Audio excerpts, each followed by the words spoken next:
Welcome back to technical classes. हम class 10th का chapter 8 how do organism reproduce discuss कर रहे हैं, जिसमें आज हम डिस्कस करेंगे फीमेल रिप्रोडक्टिव सिस्टम।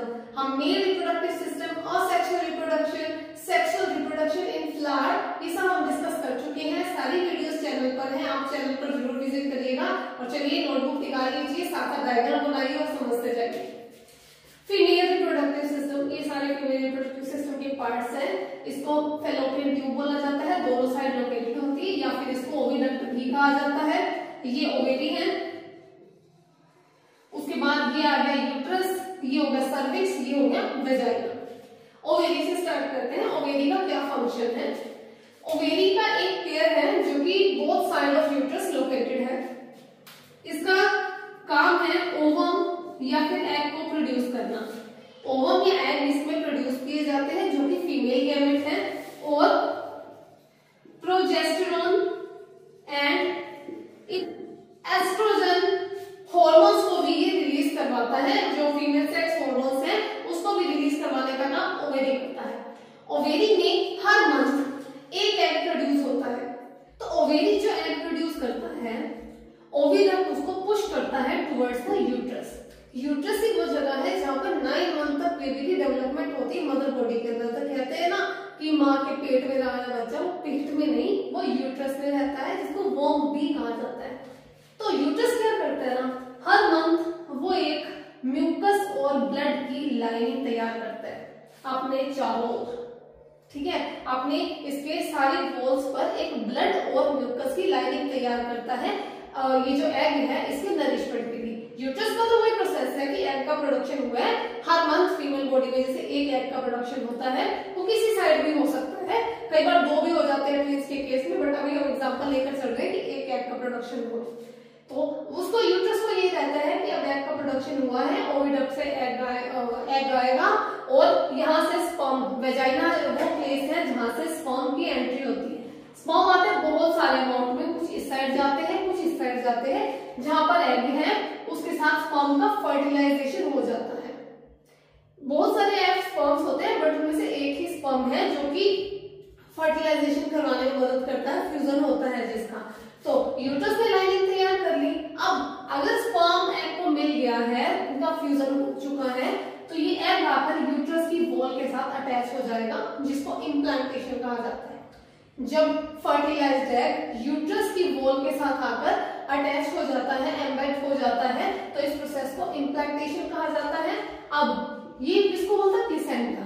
जो यूट्रस एक लाइनिंग तैयार करता है ब्लड और म्यूकस की, उसको प्लेसेंटा कहा जाता है, जो कि मदर बॉडी के ब्लड से ही बना होता है, जो कि इस फर्दर इस एग की डेवलपमेंट के लिए उसको नरिशमेंट प्रोवाइड करने का काम करता है।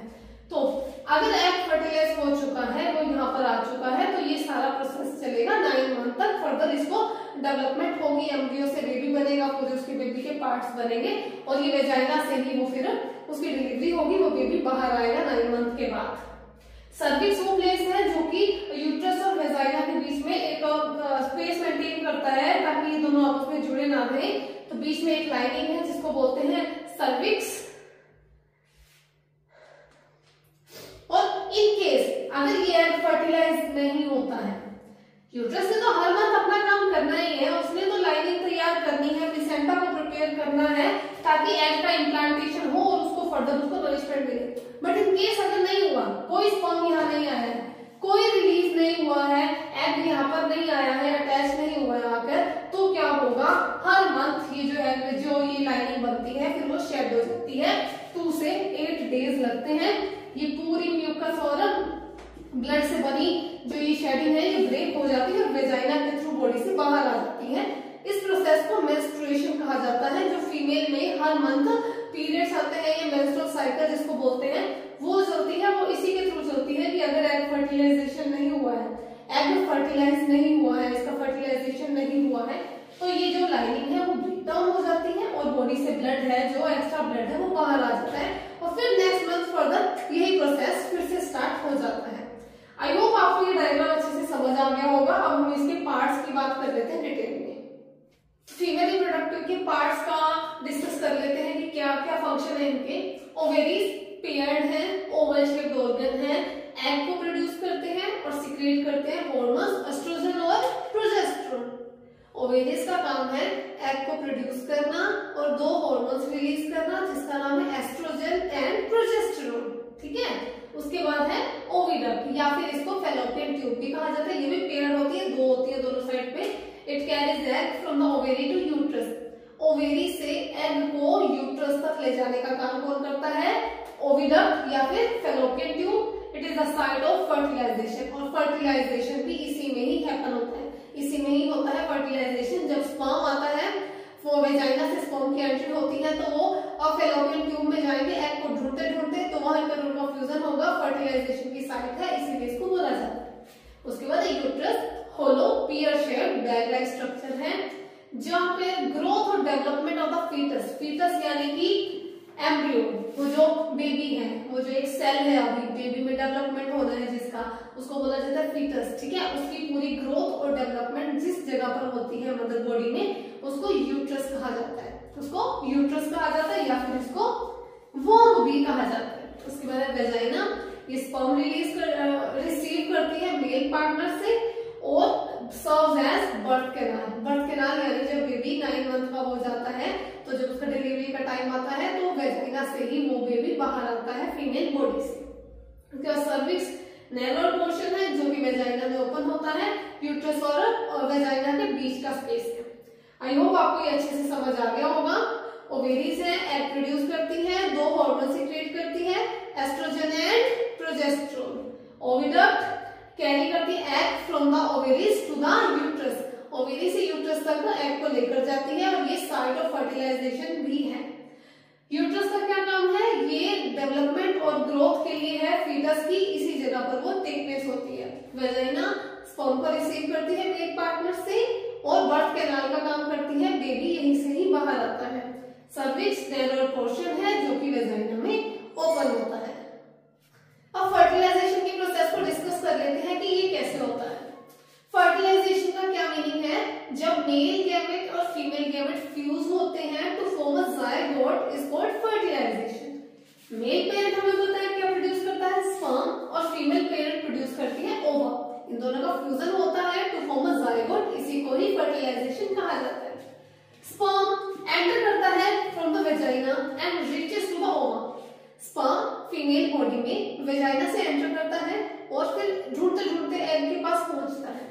एग के पास आके फिर वहां पे उनका फ्यूजन होता है जो फर्टिलाइजेशन होता है और जो रिजल्ट करता है एक जायगोट के, यानी कि फर्टिलाइजेशन होगा और एक जायगोट का फॉर्मेशन हो जाएगा।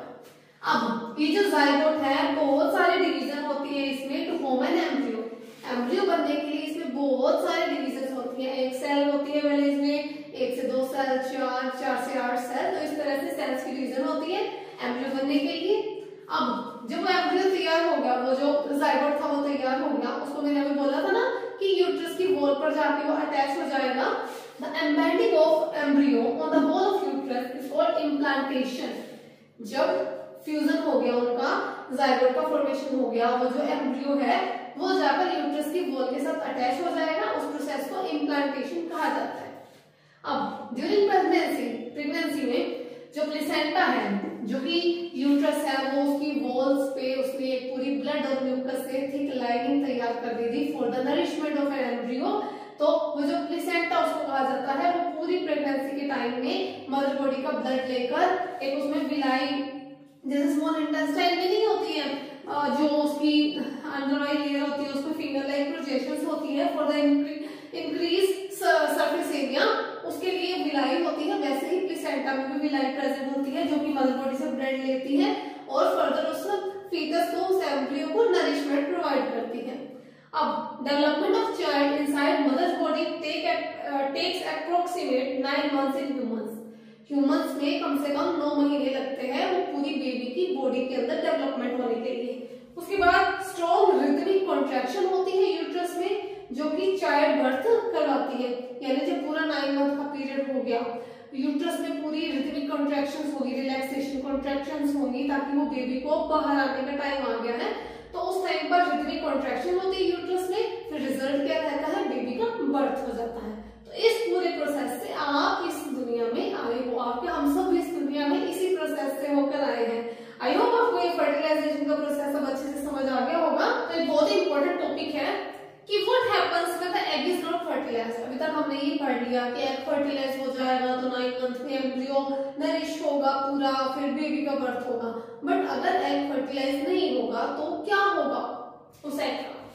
Since the ovary release one egg every month, हर महीने ओवरी एक एग को रिलीज करती है, तो जो यूट्रस है वो भी खुद को प्रिपेयर कर लेता है कि रिसीव अ फर्टिलाइज्ड एग, कि उसको पता है कि ठीक है एग प्रिपेयर हो गया है तो मेरे पास एक फर्टिलाइज्ड एग आ जाएगा।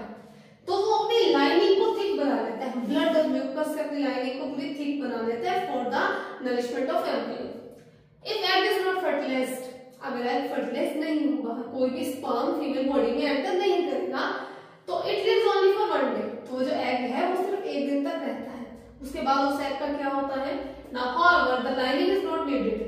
जब पता चल गया कि एग फर्टिलाइज नहीं हुआ, कोई स्पर्म नहीं आया फीमेल बॉडी में, एग का फर्टिलाइजेशन नहीं हुआ है, तो वो एक ही दिन के लिए रहेगा। तो अब वो जो लाइनिंग तैयार की गई थी उसकी तो जरूरत ही नहीं है। तो जो लाइनिंग थी वो सॉफ्टली धीरे धीरे ब्रेक आउट हो जाती है, प्री टूटने लगती है और comes out through the vagina as blood and mucus. Mucus और ब्लड की फॉर्म में वेजाइना से वो धीरे धीरे बाहर आने लगती है। This cycles take place every month, mostly हर महीने ये साइकिल चलती रहती है, हर महीने एक एग बनता है। अगर फर्टिलाइज हो गया तो ठीक है, यूट्रस की जो लाइनिंग उसने तैयार की थी ब्लड और म्यूकस से वो काम हो जाएगी। बट अगर वो फर्टिलाइज नहीं हुआ तो वो जो म्यूकस की जो लाइनिंग है वो काम नहीं आएगी। वो काम नहीं आएगी तो वो कुछ टाइम बाद धीरे धीरे ब्रेक हो जाएगी और वेजाइना के थ्रू ब्लड और म्यूकस बाहर आ जाएगा।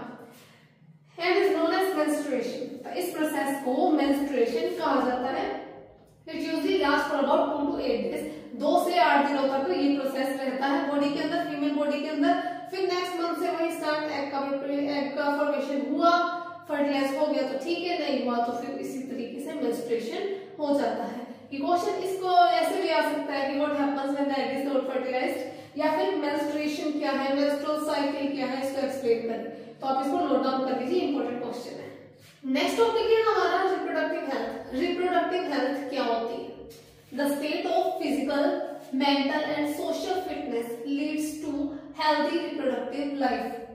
जब कोई पर्सन मेंटली, फिजिकली, सोशली बिल्कुल फिट है, उसको कोई भी किसी भी तरह की कोई प्रॉब्लम नहीं है, तो उस कंडीशन को हेल्दी रिप्रोडक्टिव लाइफ कहा जाता है। अगर इंसान को कोई टेंशन नहीं है, फिजिकली उसकी बॉडी में कोई प्रॉब्लम नहीं है, तो उसकी एक हेल्दी रिप्रोडक्टिव लाइफ रहती है। अब इसमें अगर अच्छा हेल्दी लाइफ नहीं है तो कई बार कोई डिजीज है जो कि हो जाती है, जिसको सेक्सुअली ट्रांसमिटेड डिजीज कहा जाता है। ये मैंने इसकी फुल फॉर्म यहाँ लिख दी है, सेक्सुअली ट्रांसमिटेड डिजीज। ये क्या होती है? The disease which can be transmitted from an infected person to a healthy person. ऐसी बीमारियां जो कि एक इन्फेक्टेड पर्सन यानी कि जिसको ऑलरेडी इन्फेक्शन है, उसको ऑलरेडी वो प्रॉब्लम है, वो डिजीज है, वो जब ट्रांसमिट हो जाएगी एक हेल्दी पर्सन में through sexual contact, sexual contact के जरिए, तो उसको बोला जाता है एसटीडी या फिर सेक्सुअली ट्रांसमिटेड डिजीज। सेक्सुअल इंटिमेटिंग से या फिर सेक्सुअल एक्टिविटी से जो एक इन्फेक्टेड पर्सन से हेल्दी पर्सन में डिजीज का ट्रांसमिशन होता है, उसको सेक्सुअली ट्रांसमिटेड डिजीज कहा जाता है। एग्जांपल है इसके एड्स, इसकी फुल फॉर्म भी पूछी जा सकती है, तो आप नोट डाउन कर लीजिए। Acquired immunodeficiency syndrome, acquired immunodeficiency syndrome. Genital warts, gonorrhoea, syphilis, ये बैक्टीरिया डिजीज है। ऊपर ये दोनों वायरल डिजीज है, यानी वायरस से होती है, और ये दोनों बैक्टीरियल इन्फेक्शन यानी कि बैक्टीरिया से होती है। तो इस चैप्टर का हमारा लास्ट टॉपिक है birth control. The involvement of certain devices, drugs or surgical procedure in males and females to prevent conception, यानी कि प्रेगनेंसी से बचने के लिए मेल और फीमेल के द्वारा कई तरीके अपनाए जाते हैं। वो फिजिकल भी हो सकते हैं, वो केमिकल भी हो सकते हैं, वो सर्जिकल मेथड्स भी हो सकते हैं, ताकि प्रेगनेंसी ना हो, एग और स्पर्म का फ्यूजन ना हो, जायगोट ना बने, फर्दर फर्टिलाइजेशन ना हो। इसको रोकने के लिए जो तरीके अपनाए जाते हैं उनको बर्थ कंट्रोल कहा जाता है। तो ये 3 तरह का होता है। फिजिकल बैरियर्स में कॉन्डम्स का यूज किया जाता है, मेल और फीमेल के अलग कॉन्डम्स आते हैं तो उनका यूज किया जा सकता है, तो स्पर्म की एंट्री एग तक पहुंचने से रोकी जा सकती है। उसके बाद केमिकल मेथड्स है, ओरली पिल्स ली जाती हैं, दवाइयां आती हैं इसकी मेडिसिन, तो वो दी जाती है, बट इनके कुछ साइड इफेक्ट हो सकते हैं। सर्जिकल मेथड्स क्या है? वेसेक्टोमी, जो मेल में वेस डिफरेंस है उसको कट कर दिया जाता है। वेस डिफरेंस वो डक्ट है जो कि स्पर्म को टेस्टिस से यूरेथ्रा तक लेकर जाती है इजेक्यूलेशन के लिए, इसको डक्ट को ही कट कर दिया जाता है, फिर स्पर्म नहीं जाता है बाहर। ट्यूब लाइगेशन में जो फीमेल बॉडी में ओविडक्ट या फिर जिसको फेलोपियन ट्यूब कहा जाता है उसको कट कर दिया जाता है ताकि वो एग को यूट्रस तक ना पहुंचा पाए। तो ये सभी बर्थ कंट्रोल के मेथड्स हैं। इनमें ये तो चलो ऑपरेशन हो गया, सर्जिकल मेथड्स हो गया, केमिकल मेथड्स के साइड इफेक्ट्स हो सकते हैं। तो आई होप आपको ये वीडियो अच्छे से समझ आ गई होगी। अब हमारा ये चैप्टर कंप्लीट हो चुका है, तो हम नेक्स्ट बायोलॉजी का चैप्टर करेंगे। आपको प्लीज वीडियो अच्छी लगी तो वीडियो को लाइक करें, चैनल को सब्सक्राइब करें, फर्दर वीडियोस के लिए नोटिफिकेशन बेल को जरूर ऑन करें। और ऑलरेडी 3 चैप्टर कवर हो चुके हैं, आप प्लीज पहले वाली वीडियोस को भी जरूर देखें, अपने दोस्तों के साथ शेयर करें। और अगर आपको किसी भी चाहे वो केमिस्ट्री का हो, फिजिक्स का हो या बायो का हो, किसी भी चैप्टर पर अगर आप वीडियो चाहते हैं तो प्लीज आप कमेंट जरूर करिएगा। अब मिलेंगे अगली वीडियो में, तब तक के लिए बाय, गुड नाइट।